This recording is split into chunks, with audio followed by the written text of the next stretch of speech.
अगर आप भी चाहते हैं कि एसएस फिल्म्स मोतिहारी के ऑडियो वीडियो सबसे पहले आप तक पहुंचे, तो इस चैनल को सब्सक्राइब करें और साथ ही बेल आइकन को दबाना ना भूलें।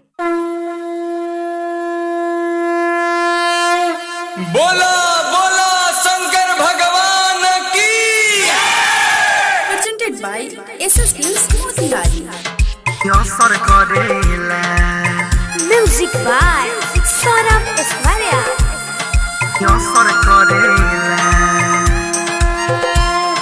भंगिया जब पीही लसर लसर करेला रे, भंगिया जब पीही लसर लसर करेला, झिलम के धुकल का नहीं असर करेला, हो झिलम के धुकल का नहीं असर करेला।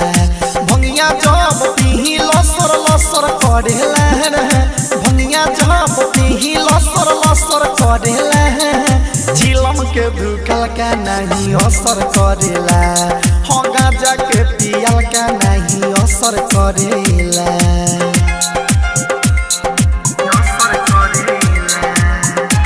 Saurabh digital recording studio Motihari.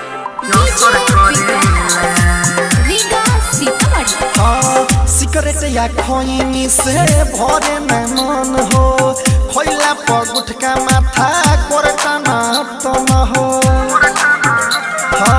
Cigarette या खैनी से भरे न मन हो, खैला पर गुटका माथा कोरटा न तो न हो।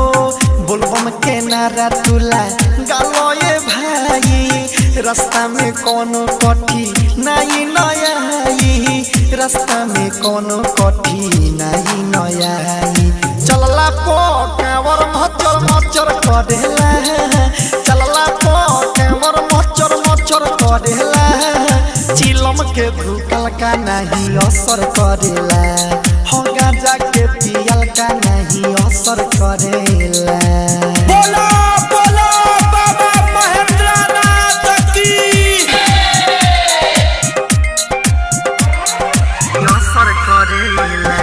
बोला बोला शंकर भगवान की।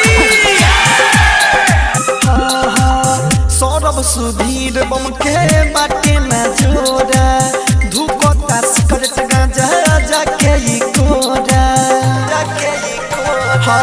संग शराबी के बाटे न जोड़ा, धुकोता गांजा सिगरेट जाके ई कोरा।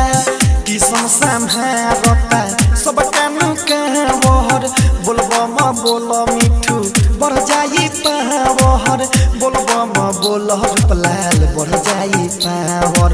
रतन रतनेश नहीं दम धरेला रे, रतन रतनेश नहीं दम धरेला, गाजा के पियल का नहीं असर करेला, हो चिलम के धुकल का नहीं असर करेला। भंगिया जब पीही लसर लसर करेला, भंगिया जब पीही लसर लसर करेला, चिलम के धुकल का नहीं असर करेला, हाँ चिलम के धुकल का नहीं असर करेला।